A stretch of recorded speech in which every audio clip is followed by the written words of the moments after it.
Hello people, welcome to physio fables. I am Chaitanya. आज हम देखने वाले हैं blood and plasma proteins and this is gonna be the part of systemic physiology. हमने general physiology पहले के लेक्चर्स में वगैरह कंप्लीट कर ली है और ब्लड के बारे में हमने एक ब्रीफ इंट्रोडक्शन भी दिया था। But in this lecture we are going to talk specifically about blood. Blood को एक्सप्लोर करेंगे, ठीक से डीपली देखेंगे ब्लड के सारे कंपोनेंट्स वगैरह क्या है।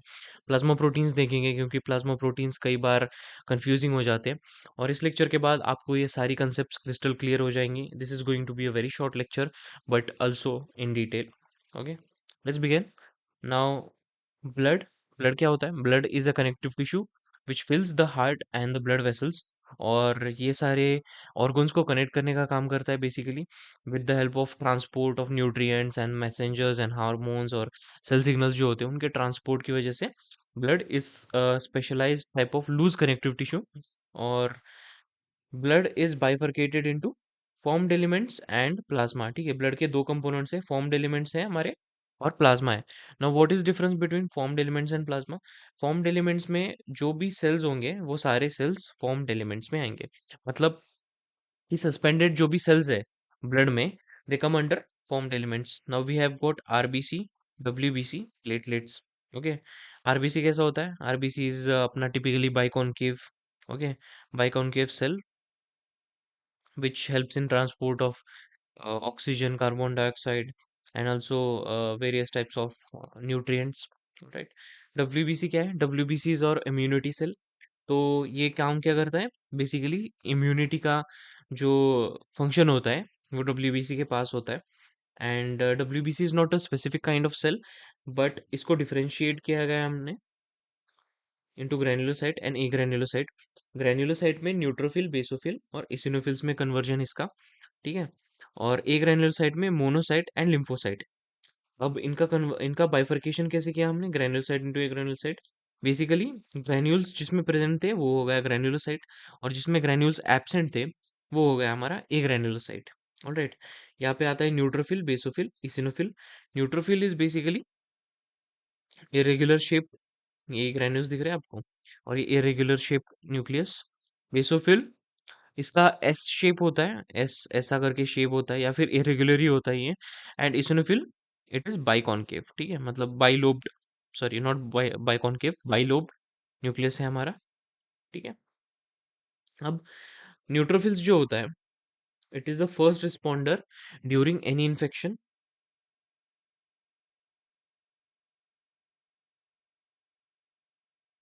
फर्स्ट रिस्पॉन्स न्यूट्रोफिल्स का होता है हमारा।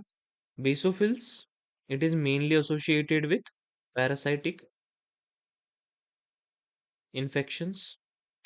जब भी पैरासाइटिक इन्फेक्शंस होते हैं, basophil is first one two show up and first one two act. इसिनोफिल्स is mainly associated with allergies. जो भी एलर्जिक रिस्पॉन्सेस वगैरह होंगे, हिस्टामाइन रिलीज करना होगा, जो भी सारी चीजें होंगी वो इसिनोफिल्स करेगा। एंड बेसोफिल्स भी इसमें इंक्लूडेड होता है in allergic infections, but exclusively eosinophils होते हैं, सो इसलिए हमने इसिनोफिल्स लिए हैं। अब ए ग्रैन्युलोसाइट में दो टाइप की ए ग्रैन्युलोसाइट है हमारे, monocyte and lymphocyte. Now what is monocyte? Monocyte और लिम्फोसाइट जो होते हैं ये ग्रैन्युलोसाइट है। बेसिकली ये हेमाटोपोइटिक स्टेम सेल से बनते हैं। वो क्या होता है? ये हमारा बोन मैरो हो गया, ठीक है, ये बोन हो गया। तो बोन के अंदर का जो रेड रेड वाला या फिर येलो येलो वाला जो पार्ट होता है, अभी ये पता नहीं होगा आपको, ये फ्यूचर लेक्चर्स में आएगा। तो यहाँ पे जो पार्ट होता है बोन के अंदर वाला, तो ये basically this part gives rise to blood, ठीक है। तो hematopoietic stem cells gives rise to monocyte as well as lymphocyte. अब मोनोसाइट और लिम्फोसाइट में कैसे डिफरेंशिएशन किया? क्योंकि एक ही तो सेल से बनते हैं ना ये, इनके प्रिकर्सर सेल्स तो सेम है। फिर मोनोसाइट मोनोसाइट क्यों है और लिम्फोसाइट लिम्फोसाइट क्यों है? बेसिकली ये जो दोनों सेल्स है, इनके मैच्योरेशन की जो स्टेजेस है वो डिफरेंट है। मतलब जो हमारा लिम्फोसाइट है वो थाइमस में जाके, थाइमस यहाँ पे ऑर्गन होता है एक छोटा सा which is degenerated afterwards. So lymphocyte क्या होता है? लिम्फोसाइट थाइमस में जाके मैच्योर होता है, ठीक है। और मोनोसाइट जो होता है वो बोन मैरो में ही मैच्योर हो जाता है। तो इसकी वजह से इन दोनों में डिफरेंशिएशन है। Lymphocyte is further divided into B lymphocyte and T lymphocyte. अब बी लिम्फोसाइट क्या है और टी लिम्फोसाइट क्या है? बेसिकली बी लिम्फोसाइट जो होता है वो मैसेंजर की तरह काम करता है टी लिम्फोसाइट के लिए।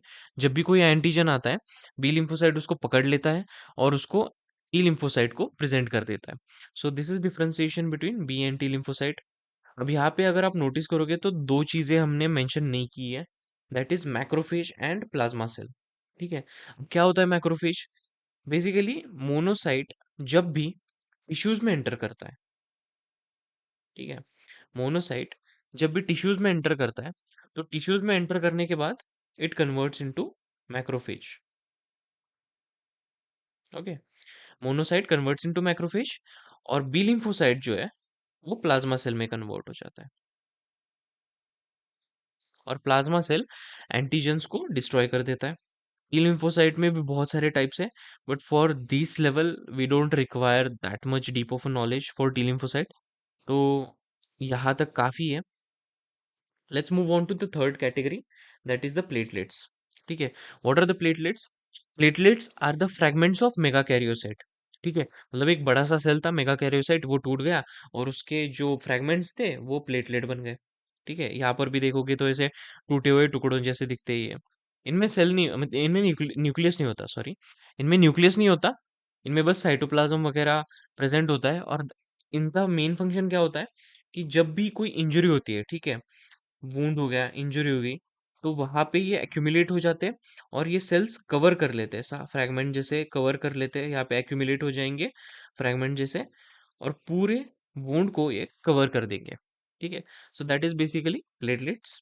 Now let's move on to plasma. What is plasma? Plasma is basically the liquid part and the protein part of blood. मतलब यहाँ पे आप देखेंगे तो 92% तो वाटर ही है इसमें। Proteins are basically 6 to 7%। ठीक है, 6 to 7% प्रोटीन्स है, और उसमें भी तीन मेजर और इम्पोर्टेंट काइंड ऑफ प्रोटीन्स है। एल्बुमिन है, ग्लोबुलिन है, और फाइब्रिनोजन है। एल्बुमिन देख लेते क्या है। एल्बुमिन है ना, हमारे जो ब्लड वेसल्स होते हैं, तो ब्लड वेसल्स में ये प्रोटीन प्रेजेंट होता है, और इसका मेन फंक्शन होता है ऑन्कोटिक प्रेशर मेंटेन करना। मतलब लेट्स से कि हमारे पास एक बड़ा सा कंटेनर है। ठीक है, हमारे पास एक बड़ा सा कंटेनर है, एक साइड पे हमने पानी रखा, डिस्टिल्ड वाटर, कंप्लीटली न्यूट्रल, कुछ भी नहीं है इसमें, और एक साइड में हमने शुगर सॉल्यूशन रखा। ठीक है, तो as you know, distilled water move करेगा from this part to the sugar solution. क्यों? क्योंकि यहाँ का ऑन्कोटिक प्रेशर ज्यादा है।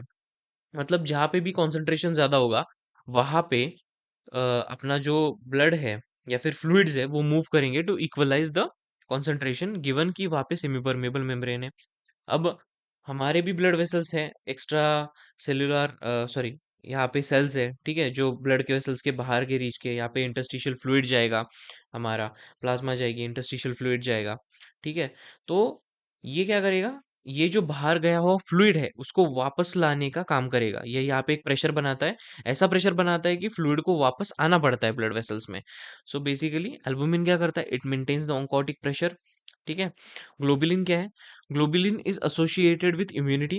Globulin is a kind of immunity protein. ठीक है, हमारे जो प्लाज्मा सेल्स होते हैं ना, तो ये प्लाज्मा सेल्स ये वाला प्रोटीन बनाते हैं to counter antigens. And the third kind is fibrinogen. Fibrinogen is associated with blood clotting. ठीक है, जो भी ब्लड क्लॉटिंग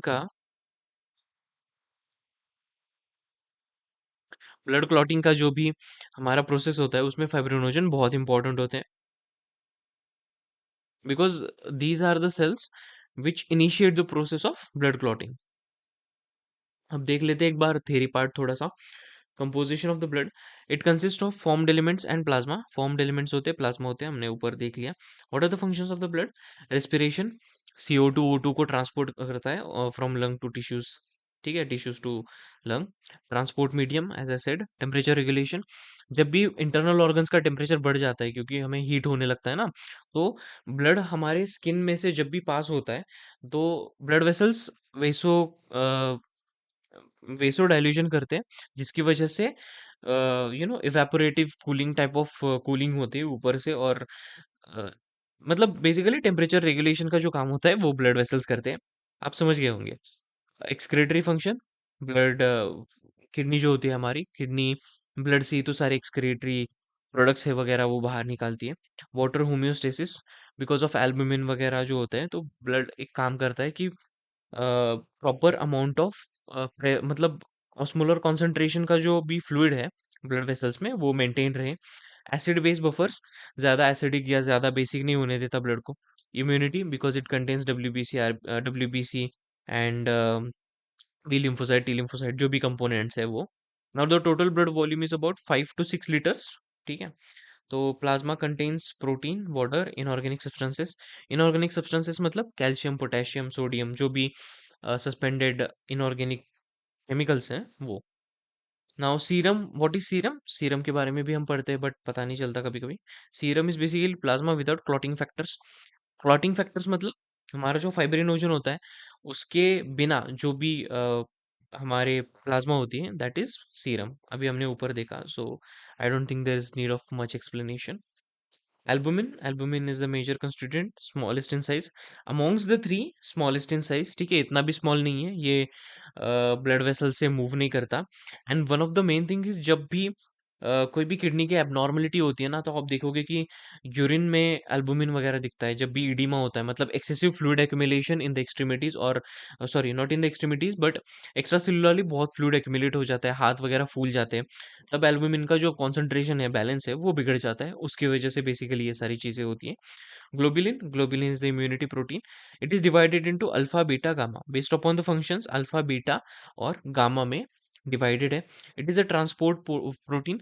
सेरुलोप्लाज्मिन वगैरह जो भी ट्रांसपोर्टिंग प्रोटीन्स, मतलब जो भी ट्रांसपोर्टिंग सब्सटेंसेस हैं उनके लिए बहुत इंपॉर्टेंट होता है सेरुलोप्लाज्मिन। एक एग्जांपल के तौर पे ले सकते हो आप। Lipoproteins and antibodies. ठीक है, एंटीबॉडीज के बारे में हमने बात कर ली। Fibrinogen is blood coagulation. ठीक है, तो ब्लड कोएगुलेशन के लिए बेसिकली हमें फाइब्रिनोजन लगता है, और that is the only function of fibrinogen. So I think this will be enough. हमने बाकी सारी चीजें वगैरह देख ली है। I hope you guys understood. Until we meet again, bye bye.